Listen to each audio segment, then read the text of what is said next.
Thank you, Sergei, Petrunia, live from St. Petersburg. And welcome back. Glad to be here. Very good. Yeah. So I'm trying to keep a straight head here, not having it explode with all the traces. And one thing I was thinking about was, what do I actually trace? Should I trace the explain, or should I trace not just the explain, but also the select? I understand that the beginning of a select is equal to explain, but are there situations where I should also look at the trace select itself? Yeah, you're right. In 99% of the cases, one can see the problem is in the optimizer itself. So one can just use to trace the explain statement and see where the issue is. But sometimes there is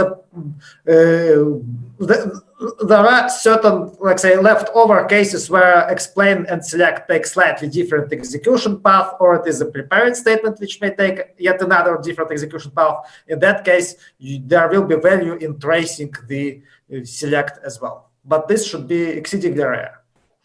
And if it's rare, my follow-up question is there overhead? But if it's so rare, it's probably not even meaningful to ask the question if there's overhead.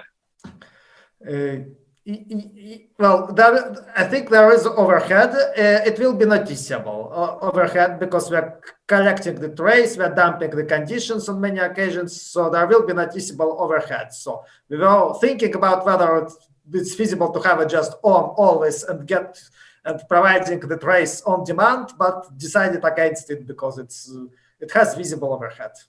It has visible overhead. Okay, I get it.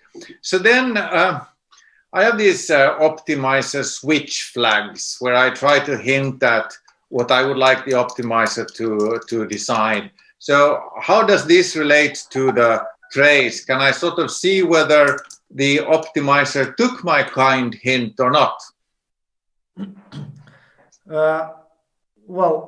I don't.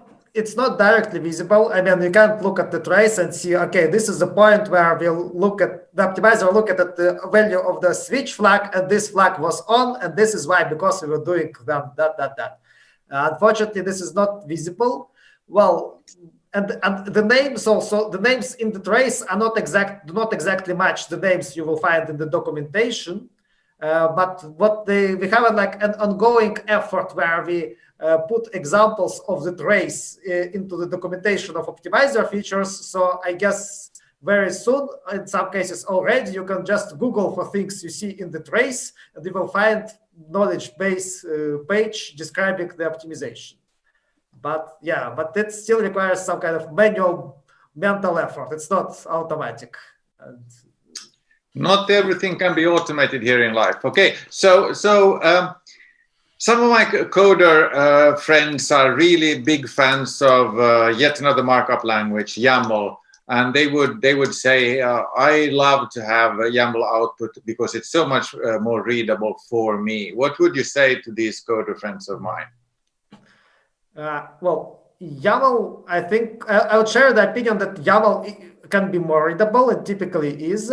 Well, we picked JSON because there was already like processing. JSON was already in the roadmap, even way back when the optimizer trace was initially designed. And that turned out to be the right choice. There are now JSON processing function in both MariaDB and MySQL. There is no YAML processing function.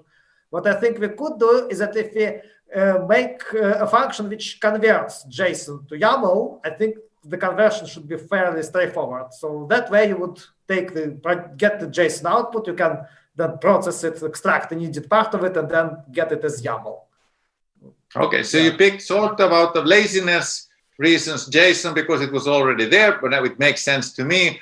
And you say that theoretically, if we really wished, you could do the conversion of JSON to YAML already from the MariaDB side. Yeah, well, this is also very isolated task. It would be a nice code contribution from somebody because it should be fairly easy to integrate. Doesn't have a lot of dependencies.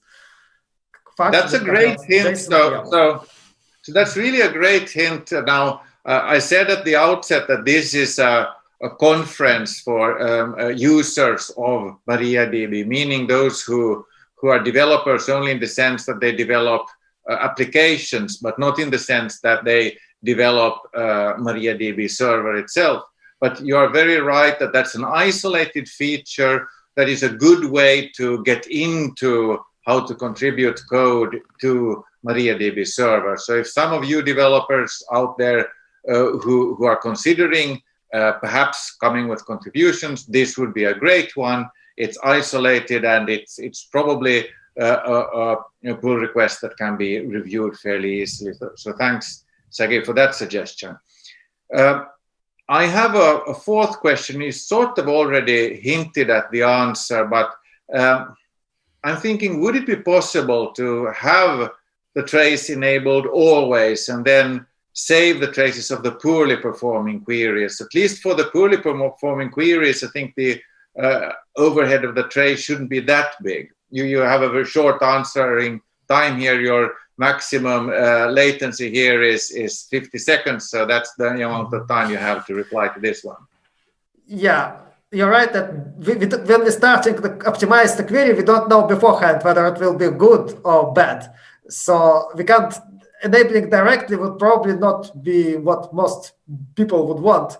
One thing that possible would be if there was some kind of a plugin, which if this is a select and we saw it performing poorly, we could immediately feed the query back again to the server with the trace on, and then we get. Right. Or we could get an explain and feed it. That would work even for update and other statements.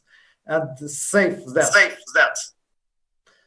Yeah, that's a good idea. So if anybody has a good specification exactly for how this would work as a DBA, please write that into a Jira entry. But hey, you have shown that an optimizer trace talk can be absolutely fun and great and good to learn from. So thank you a lot, Sergei, Petrunia.